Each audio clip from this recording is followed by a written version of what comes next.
me, you're tough. So it never really felt, I don't know, I never felt pressure. And I think that can also be a huge thing as a kid too. When you come into the studio, especially if you have all these talented adults who like have had lots of experience, and you've got Andrea Romano, who's an incredible director, you might feel a little anxious. And I never felt anxious. I felt like it was just coming home every Tuesday after middle school. And so I really just thank Mike and Brian and like the whole team for making it feel like a comfortable space. And then it was very easy for me to just turn up the tomboy parts of me. I was definitely a tomboy as a kid, and I just turned off the parts of me that were like, ooh, I like wearing heels and going shopping. I was like, we'll turn those down and not pay attention to those, and we'll turn up the bits that are very sassy and opinionated. And it was kind of like, oh, I don't get to have a filter? Awesome. All right. Yeah, let's just yell at people and, keep your knees high, twinkle toes. It was very natural for me. Awesome. All right, well, I don't want to, I don't want to take up any more time. I want to get, there was so many great, overwhelming response to fan questions, so I want to make sure to get to those. And I am going to shout out your name, so if you're in the room, cheer, wave your arm so we see you, because I don't want to take away that experience and interaction. And We'll try to go fast. Yeah. Through as many as possible. We got a hard out at 9. They're going to close the lights off and they're going to start cleaning the floor. So here we go. For Greg, this is from Marcus from Dallas. Is Marcus here? Is there a Marcus? You could take this question. All right, Marcus. Great question, Marcus. Greg, stepping into the role of Uncle Iroh after the passing of Mako must have been so emotional. How did you approach honoring his legacy while making the role your own? Well, first of all, I'm really glad when I was cast that social media was not as toxic in 2006 as it is now, because I probably would have run away screaming, and it's like, no, I don't want it. I knew, though, I had been a huge fan of Mako since 1977. And I knew when I was cast, it's like, you know what, people are going to say, oh, you're trying to, you're replacing Mako. Mako is absolutely irreplaceable. And I think by just admitting that, when people will say to me, well, hey, Baldwin, you know Mako? I was like, no, I'm not. Mako was nominated for an Academy Award and for a Tony. Mako started the first Asian American Equity House in the United States. I mean, and if you look at his resume, he has worked, it goes back to McHale's Navy back in the 50s. I mean, no, I'm not Mako. I look forward to meeting him someday, but not today. All right, give me a little time. And I think it sort of resonates with people that I really am his fan, that I think one of his biggest fans. And I'm serious about it. I could not replace him. All I could do was try to sound like him, which is what they paid me to do. And what I think is kind of funny, Mako, I think he was in his early 70s when he passed away. Yeah. And I was 46 when I was cast, and now I'm 64. And I do find that as my vocal cords become the age that his vocal cords were when he was recording, I think my impression actually is improving over time. Amazing. Great question. This one is for Zach. This is from Sophia. Sophia, is there a Sophia? Wait, I'm sorry, I didn't hear you, Sophia. All right, yeah, that's better. Sorry, get back to the question here. N carries the burden of being the avatar, but also keeps his childlike spirit. How do you balance those very heavy and light moments in your performance?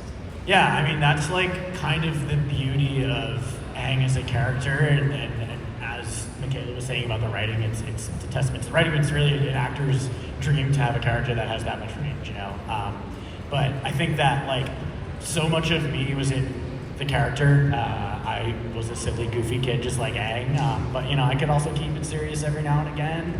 But yeah, it was just like it was fun. It was always a good time in the booth.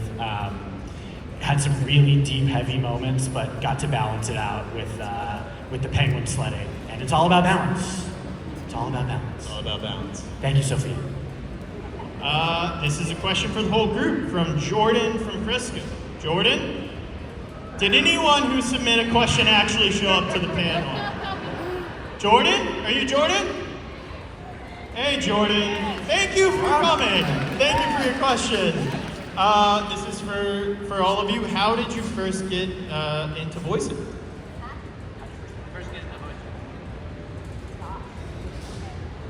supposed to be fast. Okay, I started acting when I was 5 in theater and commercials, and then the agency I was at when I was like 7 opened up a kids voiceover department, and they're like, "Can you read?" And I was like, "Yes." And they're like, "Can you take, decent direction?" And I'm like, "Yes." And they're like, "Cool, try this voice acting thing." And so I did, and I started doing lots of background voices and ADR and looping stuff, and then I started auditioning for more character roles when I was like 9, 10, and that's when the Meet the Robinsons and like Kronk's New Groove stuff happened. And then Mang in season 1 of Avatar happened when I was like 11, and then Toph came along when I was 12. There we go, Spark Notes. Nice. That was good. That was great. Personally, I started acting at 4. I try to speak as fast as you. I don't know if I can do that. Started acting at age 4. Did a lot of live action, on-camera stuff. Eventually started just going out for more voice roles, and it just worked really well with my lifestyle as a kid on the East Coast, not in LA. You didn't have to be on set all the time, didn't have to memorize lines. I could leave school, go straight to the booth, and then make it in time for hockey practice. And it was great. Very important. Yeah, very similar kid actor, on camera stuff. Before I started doing that in LA, that was my LA journey. It was I was doing on camera stuff, and then they just started sending me VO stuff, and I fell into it and loved it. My first actual VO stuff was a local Boston Radio Disney commercial for the after-school program I was at. And I just went to give a little testimonial, and then I made friends with the guy who ran the booth at the Radio Disney thing, and I just started emailing him ideas for Radio Disney commercials from my personal 8-year-old email. I can only imagine. Yeah, but they eventually just were like, "You can come get a job on," they hired me then for a Radio Disney thing that was not any of the ones I pitched, unfortunately. But yeah, started doing small stuff back there in Boston, and then moved to LA, and then just went for it. Are there recordings of these? I doubt it. It's like an 8-year-old you, morning zoo. Yeah. Radio Disney. I'm sure they didn't record anything back then, Let's hope You still have access to the email account that you sent those emails from. Wow. Should I say? To my Ace Ventura themed 8-year-old email account? What was the email? I knew I wanted to be an actor since I was a kid. So my wife and I left Texas, moved to LA in '87. By the way, I was raised in Texas, y'all. Anybody here from Texas? Yeah. Anyway, we moved there. I was lucky enough to get my SAG card when I booked 5 McDonald's commercials, and I thought I was rich. And I would have been, but the product was McDonald's pizza. So, but I was lucky I got my SAG card. Then, we had our kids 11 months apart. They were Irish twins. And so I was a little busy for a while, let the kids get a little older, and then I loved the theater, went back to do a play once the kids were old enough, and it launched in an elementary school. And I had to do several different characters, and the director said, "You're pretty good at this, Baldwin. Why don't you go take classes with my friend Sue Blue, who is also a casting director?" And so I did that, and Sue was kind enough and liked me enough to call and, get me an agent. And so from that point, it sort of snowballed, and I'm lucky enough to be up here with these people now. Fantastic. Dante, can you get a very... Yeah, I was a break dancer in the streets of San Francisco, and I was a b-boy. I went to LA as a dancer. Found out there's an acting town. We ended up acting, became actors in film and television stage, and then tripped into a booth for Disney, and I did a movie called the Goofy Movie. And then I did a line in that movie that goes, "Yo, Stacy, talk to me, baby." That was pretty deserving of a mic drop that you did just there. Also, you're underselling yourself because you were in a little tiny movie around that time called Hook. Where you played.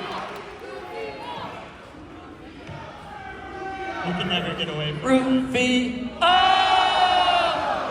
right, that's all the time we have. Good night. We can end on a high note. No. Here's another question for